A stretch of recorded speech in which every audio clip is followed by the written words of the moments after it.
Nah, teman-teman, insya Allah hari ini kita belajar hidup bersih dan sehat di tempat bermain. Oke, sebelum belajar, yuk baca doa.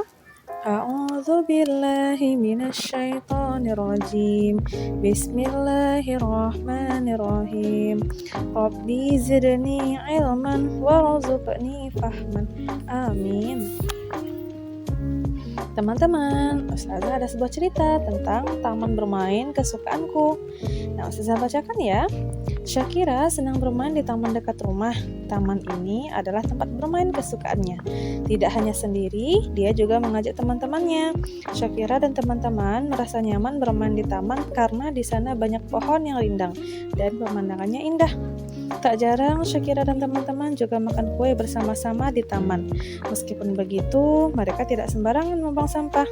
Syakira dan teman-teman menjaga kebersihan taman dan membuang sampah di tempatnya.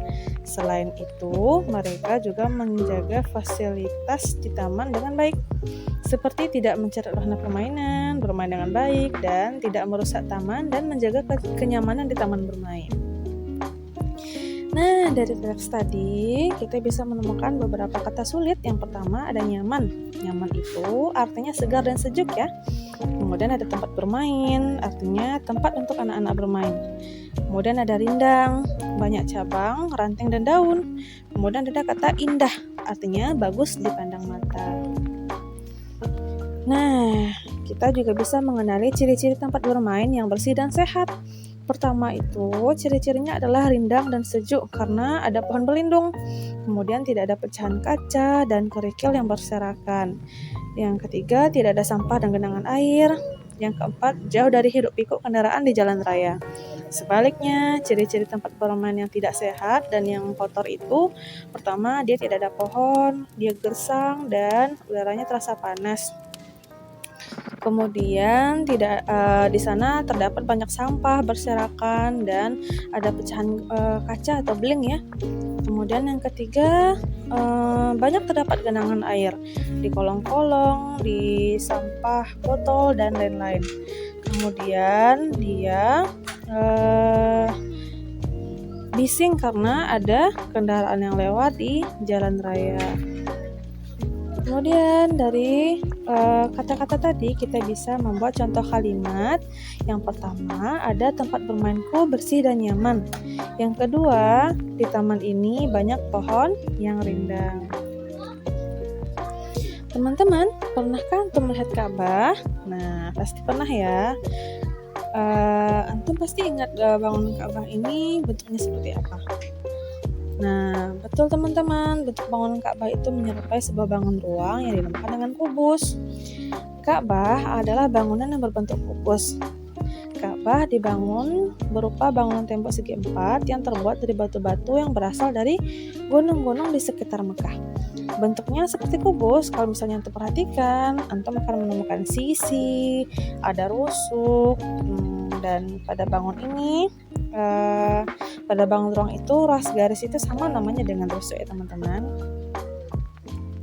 Nah, yuk kita hitung yang mana saja sih rusuknya. Oke, 1, 2, 3, 4, 5, 6, 7. Pada gambar ini Ustazah hanya bisa menunjukkan 7. Nanti di video setelah ini akan Ustazah jelaskan jumlah lengkap dari rusuk yang terdapat di bangunan Ka'bah ya. Silahkan diperhatikan. Teman-teman bisa perhatikan ini Ustazah punya sebuah bangunan ruang ya. Ini namanya kubus. Nah, kubus menyerupai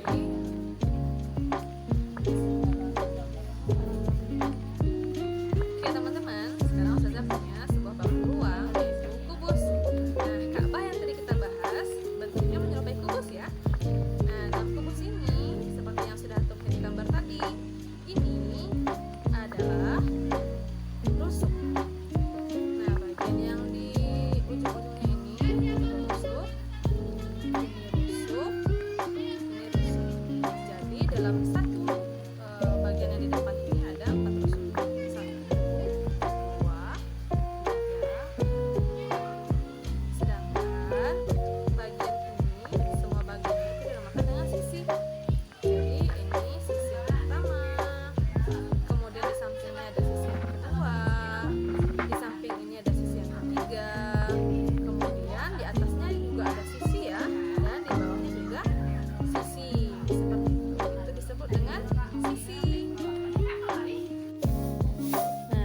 tadi tuh kita belajar tentang rusuk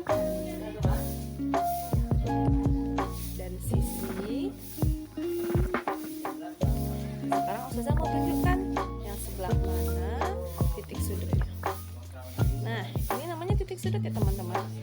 1, 2,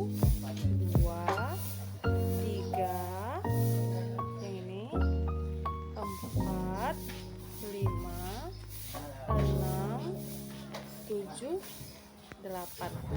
Jadi pada bangun ruang kubus ada 8 titik sudut. Nah, rusuknya kita hitung ya. 1, 2, 3, 4, 5, 6, 7, 8, bawahnya lagi 9, 10, 11, 12. Dalam satu bangun ruang kubus ada 12 rusuk. Nah, sekarang kita hitung sisi.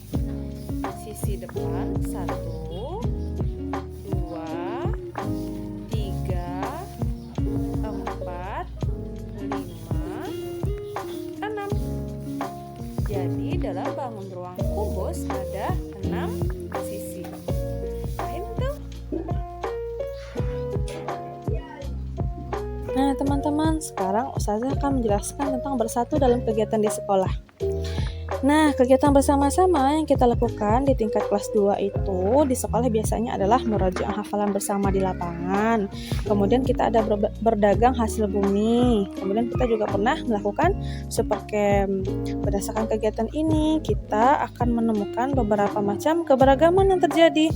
Ada keberagaman asal kelas, keberagaman ayat yang dihafal, dan keberagaman barang dagangan, serta keberagaman diri pribadi. Misalnya kebiasaan tidur yang berbeda, kemudian baju tidur yang berbeda, kemudian perlengkapan mandi yang berbeda, seperti itu ya.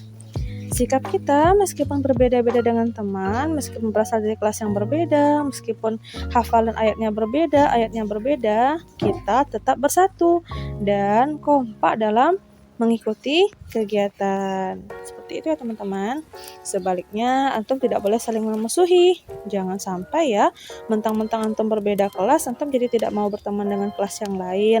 Atau jangan sampai karena berbeda ayat hafalan, antum juga tidak mau memurojaah hafalan bersama temannya. Seperti itu ya.